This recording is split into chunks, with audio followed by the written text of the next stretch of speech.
Hi there, this is Paige from Craft World, and today we're going to go over all of the options we have for making our sardine tin pop-up card. First, we're going to review the lettering options for the side of the sardine tin. You've got 5 different options for doing the lettering, and we're going to go over each of these in detail. The first option is to simply score or deboss the word into the side of the tin. The first step for everything we're going to do today is to ungroup what has been imported, scroll down to the very bottom and delete that bounding rectangle, and then we can move forward. Select the sardine text on the side of the tin, and then in the menu you're going to choose score. You're going to do this for the background scoring lines as well. You can see those in the right panel. They're all one piece. Once you click on those, click score for those as well. And once you have the text, the little accent lines, and those score lines selected and changed to score, you're going to select everything and hit attach. One way to check that you've gotten everything grouped together is to hit the eye on the right panel next to your object, and if it all disappears, it means you've gotten everything attached together. Now you can go ahead and delete those words that we are not using that are down below the tin. Those are the letters for the other options that we're about to review. Okay, the directions for the pen outline are very similar to what we just did for the score. You're going to ungroup, you're going to delete the bounding rectangle, you're then going to select your text, but instead of selecting score in the menu, we're going to select pen in that same menu instead.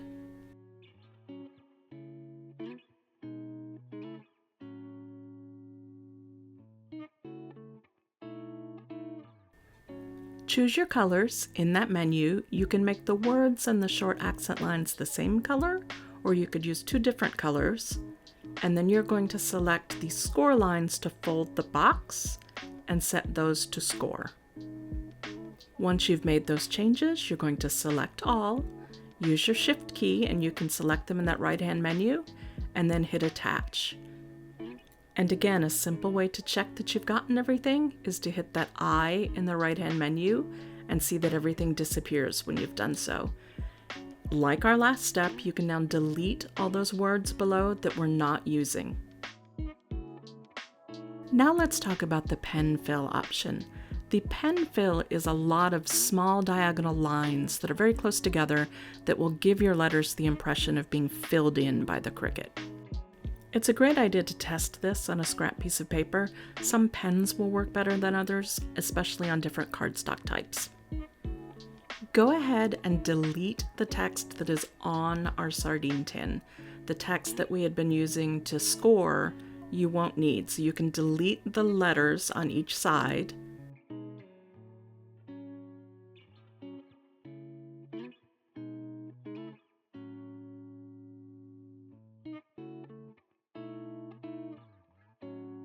And then change those accent lines, the short staggered lines, to either score or pen, whichever you would prefer.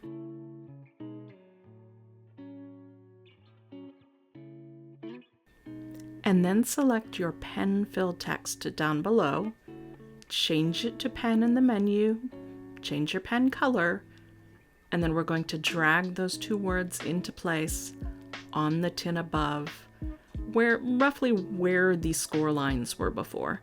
You can see me here bringing it to front. Once those are in place up above, we're going to change our score lines to score and attach everything as we have in the previous steps.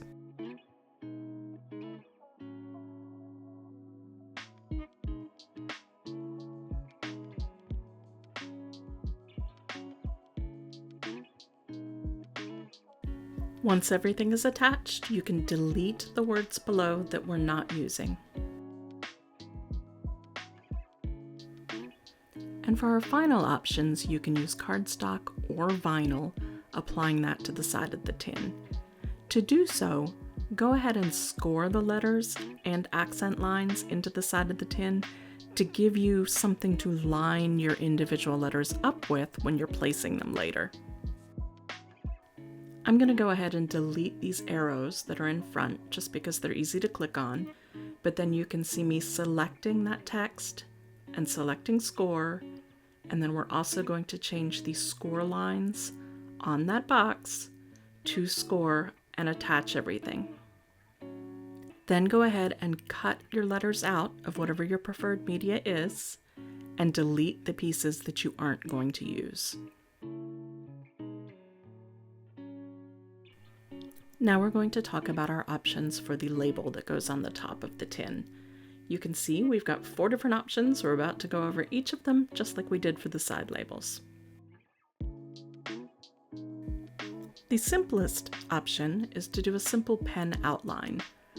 I started just like we started many of the others by showing you how to ungroup and delete that bounding rectangle. And then we're going to scroll down until we see the labels on our screen.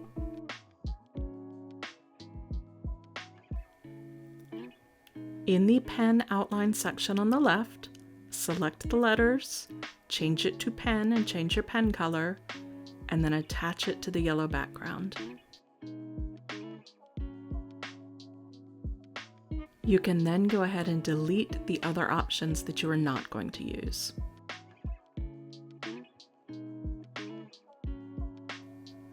For the pen fill, again, that has a series of lines that are very close together that'll give the text the impression of being colored in.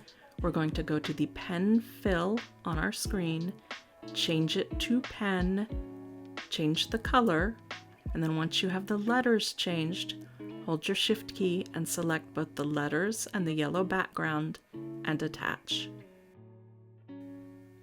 You can delete the other 2 versions that you're not using. Our third option is to use vinyl.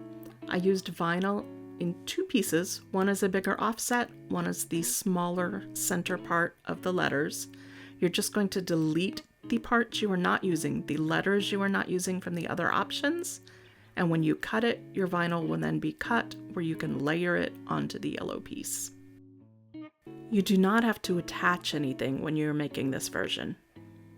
And either regular or HTV iron-on vinyl can be used. Your final option is to do a print then cut version for this label. So we're going to import the PNG file that's been included.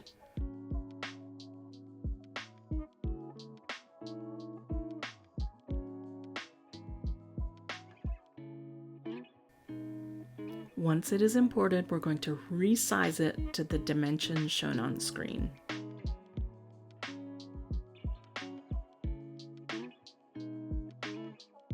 Delete the other versions that you're not using, and then when you're going to make your file, it will print then cut this label. The last thing we're going to talk about are our greeting options that will go on the back of the tin. So there is a blank card included that you can either write on with a pen, or you could have some text created in the design space, which you see here. So I've typed a little message, I've moved it onto my card, I'm going to attach them once I've changed my message to pen.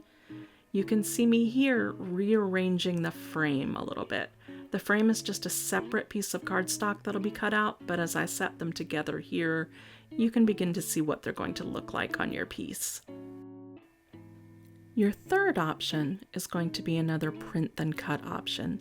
So there's a blank label for your greeting that you can bring in, resize that to the dimensions shown on screen.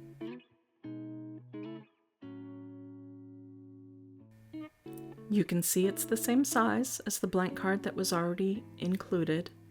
You can put some text, either you can draw on with a pen or you can have the Cricut do it in Design Space. So I've moved my text here down below. I'm going to flatten those because it's print then cut. And then I'm going to delete the pieces I'm not going to use.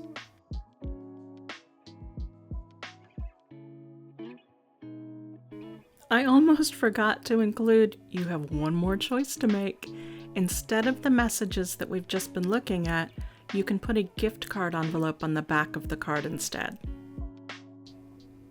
Change the black lines on the gift card envelope to score, and then you can also add text in Design Space or outside Design Space. You can write it yourself. If you do it in Design Space, put it on the envelope, attach it, and attach the score line, and you're good to go. So those were all of your options. If you end up with questions, please let me know.